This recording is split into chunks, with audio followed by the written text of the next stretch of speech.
आज हम लोग रियल और अपेरेंट देते हुए क्वेश्चन सॉल्व करेंगे। आप लोग को दिखाएंगे किस तरीके से हम लोग फॉर्मूले का डायरेक्ट यूज करके इसका आंसर ला सकते हैं और कैसे कॉन्सेप्चुअल चल के अगर हमको कॉन्सेप्ट भी पता रहेगा कि यहाँ पे आखिर हो क्या रहा है तो उससे हम लोग भी तुरंत आंसर फाइंड आउट कर सकते हैं। ठीक है, दोनों तरीका सीख लेंगे। पेपर के लिए अगर मान लो दे रहे हैं आप लोग तो पेपर के लिए डायरेक्ट फॉर्मूला लगा दो, तुरंत आंसर आ जाएगा। ठीक है, तो अगर मान लो वैसे डिराइव कर रहे हो तो डिराइव के लिए कॉन्सेप्चुअल सबसे बेस्ट तरीका है। ठीक है, तो यहाँ पर देखो क्वेश्चन क्या है, the velocity of light in glass is, velocity of light देगा ग्लास में 2 × 10⁸ मीटर पर second and that in air, और वही वेलोसिटी एयर में कितनी है हमारे पास 3 × 10⁸, जो कि स्पीड ऑफ लाइट सब लोग जानते हैं इसके इक्वल ही होता है। ठीक है, by how much would an ink dot appears to be raised when covered by a glass plate 6.0 centimetre thick. देखो यहाँ पे कह रहा है कि कितना इंक जो पूछा गया है, how much would an ink dot to be appear to be raised, कितना ऊपर तक उठी हुई हमको दिखाई देगी अगर उसको हम लोग ग्लास प्लेट के ऊपर रख देते, ग्लास प्लेट उसके ऊपर इंक के ऊपर रख देते हैं तो कितना रेस कर जाएगी वो। ठीक है, और ग्लास प्लेट की थिकनेस कितना है 6 सेंटीमीटर।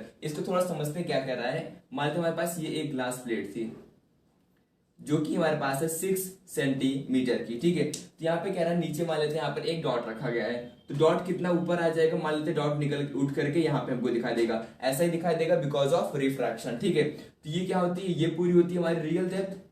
ठीक है, जो कि दिया हुआ 6 सेंटीमीटर, और जितनी उठी हुई ऊपर से दिखाई देती है यहाँ से ऑब्जर्वर यहाँ पे ना, यहाँ से हम लोग देख रहे हैं, तो यहाँ से क्या होगा, इसको बोलते हैं अपैरेंट डेप्थ बोलते हैं। ठीक है, तो देखो पहले हम लोग कॉन्सेप्ट चलेंगे कि हम लोग को फाइंड आउट करना है कि ये डिस्टेंस कितनी है। कैसे फाइंड आउट करेंगे, आरडी माइनस एडी, फॉर्मूला ये ना, कैसे निकालेंगे, RD minus AD real depth minus apparent depth से इसको सॉल्व करेंगे। ठीक है, अब देखो यहाँ पर क्या है, फॉर्मूला जो हम लोग यूज करते हैं इसके लिए सॉल्व करने के लिए, तो यहाँ पे क्या है, आरडी माइनस एडी है, तो आप लोग को पता होगा RD upon AD means real depth upon apparent depth mu के बराबर होता है। म्यू तो यहाँ पे एक निकालने के लिए एक हिंट दिया गया, स्पीड ऑफ लाइट मीडियम में दिया गया है और एयर में दिया गया है। ठीक है, तो फॉर्मूला क्या होता है म्यू का, म्यू इक्वल्स होता है सी बाई वी।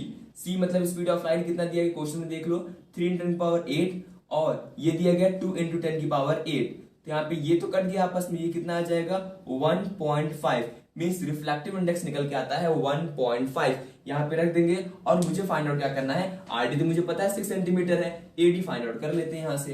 तो एडी इक्वल्स कितना हो जाएगा, जरा देखो यहाँ पर एडी यहाँ पे है, एडी इक्वल्स क्या हो जाएगा, real depth upon mu,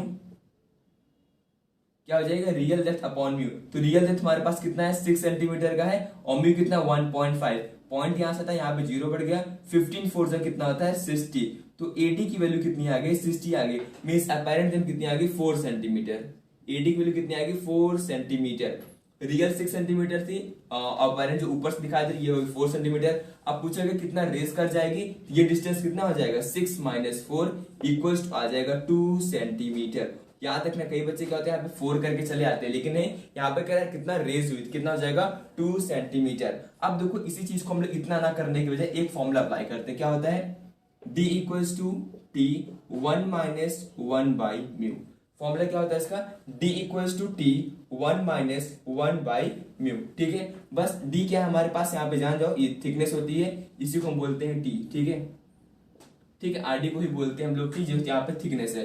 D मतलब क्या होगा, कितना रेस कर गया। ठीक है, कभी पूछता डायरेक्टली रेस कितना किया, ये फॉर्मूला यूज कर देना है। ठीक है, देखो आता है कि नहीं आता है, तो यहाँ पे क्या हो जाएगा 6 1 - 1 बाई 1.5। ठीक है, तो सॉल्व करते कितना हो जाएगा 6, तो यहाँ पे हो जाएगा 0.5 और नीचे आ जाएगा 1.5, तो पॉइंट से पॉइंट कट गया, तो फिर 5 1 जा 5 और 5 3 जा 15, तो कितना आ गया 6/3, 3 2 कितना हो जाएगा 6। देखो यहां से भी सॉल्व करने पर कितना आ गया 2 सेंटीमीटर। डायरेक्टली इस फॉर्मूले का हम लोग यूज भी कर सकते हैं। अगर उस समय ये फॉर्मूला नहीं याद आ रहा तो कोई बात नहीं, ये फॉर्मूला नहीं याद आ रहा भूल जाओ इसको, इस कॉन्सेप्ट से अप्लाई कर दो। पहली बात तो यहाँ पे डायग्राम विजुअलाइज होना चाहिए कि डायग्राम में आखिर हो क्या रहा है, इंक कहाँ पे रखे गए, कौन सी डिस्टेंस पूछी गई, अपैरेंट क्या हुआ, रियल क्या हुआ, ये पता होना चाहिए। ठीक है, तो वहां से हमने फाइंड आउट किया कितना आ गया 2 सेंटीमीटर, और यहां से भी फाइंड आउट किया गया हमने कितना आ गया 2 सेंटीमीटर आ गया।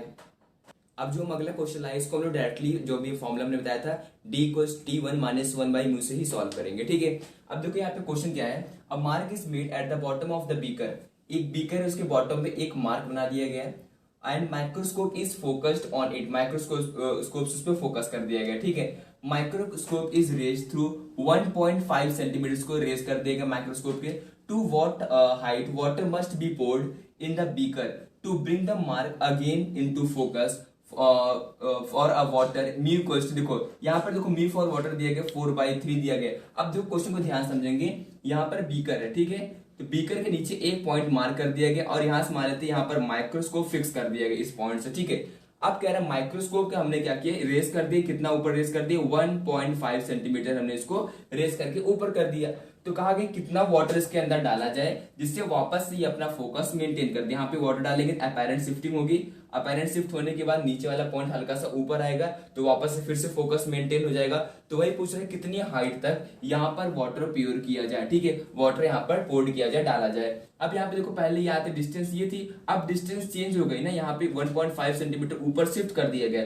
तो ये पॉइंट क्या 1.5 सेंटीमीटर ऊपर जाएगा नहीं ना, थोड़ा सा शिफ्टिंग होगी इसकी, क्योंकि यहाँ पे इसका वाटर कुछ ना कुछ रिफ्लेक्टिव इंडेक्स होगा। तो इस केस हम लोग क्या यूज करेंगे, D equals to T 1 minus 1/μ, ये वाला फॉर्मूला यूज कर लेते हैं। अब यहाँ पर D देखो क्या होता है, D मतलब कितना रेज किया गया है, इसके पहले हमने इसके बारे में बताया था। तो कितना माइक्रोस्कोप रेज किया गया 1.5 सेंटीमीटर, तो यहाँ पे रखेंगे 1.5 सेंटीमीटर। अब देखो टी यहाँ पर क्या है, ये टी है, ठीक है, थिकनेस कितना वाटर में प्योर किया जाए, ठीक है। तो वाटर प्योर करने के लिए यहाँ पर टी हम लोग को फाइंड आउट ही करना है कितना होगा, क्योंकि पूछा गया 2 what height water must be poured. तो 1 माइनस 1/μ मतलब 4/3, मतलब क्या हो गया 3 ऊपर चला गया, 3 हो गया नीचे 4।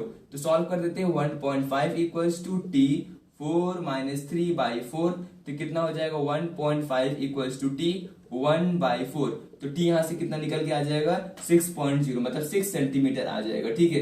तो मतलब वाटर कितना इसके अंदर डालना पड़ेगा 6 सेंटीमीटर तक, ठीक है, कितना दूर तक डालना पड़ेगा 6 सेंटीमीटर तक वाटर इसमें पोर करके डालना पड़ेगा, जिससे वापस से जो फोकस है वो मेंटेन हो जाए यहाँ पर, ठीक है।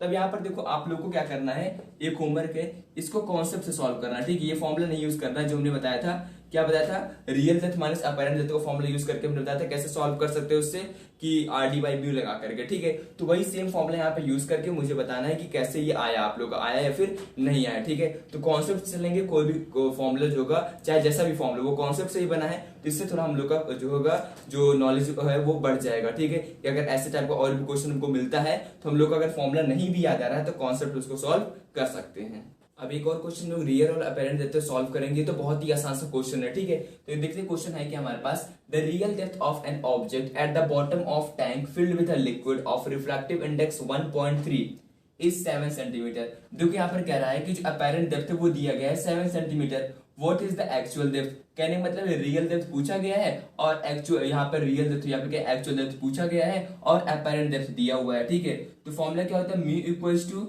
Real depth upon apparent depth, ये होता है फॉर्मूला। फाइंड आउट करना एक्चुअल डेप्थ बोले या फिर रियल डेप्थ, ये फाइंड आउट करना है। तो रियल डेप्थ इक्वल टू कितना हो जाएगा mu multiply by apparent depth, ठीक है। तो डायरेक्टली हम इस फॉर्मूले को यूज कर सकते हैं, क्योंकि यहाँ पर देखो बोला गया है object of the bottom of the tank is filled with liquid, क्योंकि एक हमारा लिक्विड है जिसका रिफ्रैक्टिव इंडेक्स दिया गया 1.3, लेकिन जो हम लोग फॉर्मूला लिखते हैं ना वो ये लिखते हैं real depth upon apparent depth, और जो ये रिफ्लेक्टिव इंडेक्स होता है ये ऑब्जेक्ट का लिखते हैं यहाँ पर अपॉन ये ऑब्जर्वर जहां पर होता है, ठीक है। तो ये ऑब्जेक्ट क्या हो जाएगा हमारा 1.3 और ऑब्जर्वर का क्या होगा एयर होगा, वैक्यूम होगा, तो कितना हो जाता है 1, इसलिए हम डायरेक्ट फॉर्म लिखते हैं mu equals to RD upon AD लिखते हैं, ठीक है। तो RD इक्वल्स कितना हो जाएगा म्यू मल्टीप्लाई बाय AD, दोनों को मल्टीप्लाई कर दो तुरंत आंसर आ जाएगा एक्चुअल डेप्थ कितनी होगी। तो म्यू हमारे पास कितना है 1.3 और एक्चुअल डेप्थ जो है यहाँ पर क्या है actual depth, sorry apparent depth कितना है 7, तो 7 से मल्टीप्लाई कर दो, टेबल जिसको आती है वो तुरंत कर लेगा, कितना आ जाएगा 9.1 सेंटीमीटर, कितना आ गया ये सेंटीमीटर में ही था, ठीक है। तो 9.1 सेंटीमीटर आगे हमारी रियल डेप्थ इतनी होगी, रिफ्लेक्टिव इंडेक्स 1.3 का अपैरेंट डेप्थ कितनी होगी 1.3 होगी। मतलब इस तरीके से क्वेश्चन को आसानी से हम लोग सॉल्व कर देते हैं। बस आप लोग को ये फॉर्मूला क्या है, ये वाला फॉर्मूला भी याद होना चाहिए। मान लो हमारा रिफ्लेक्टिव इंडेक्स एयर क्रिस्टल कोई और मीडियम दे दिया गया हो, ठीक है, तो वहां पर ये फॉर्मूला बहुत हेल्पफुल रहेगा। नहीं तो यहाँ पर अगर ये फॉर्मूला याद करके जाओगे तो कंफ्यूज हो जाओगे, ठीक है। इसलिए याद रखो म्यू जो होता है वो ऑब्जेक्ट का ऊपर रहता है और म्यू ऑब्जर्वर का नीचे, इधर होता है रियल डेप्थ और यहाँ पर होता है अपैरेंट डेप्थ।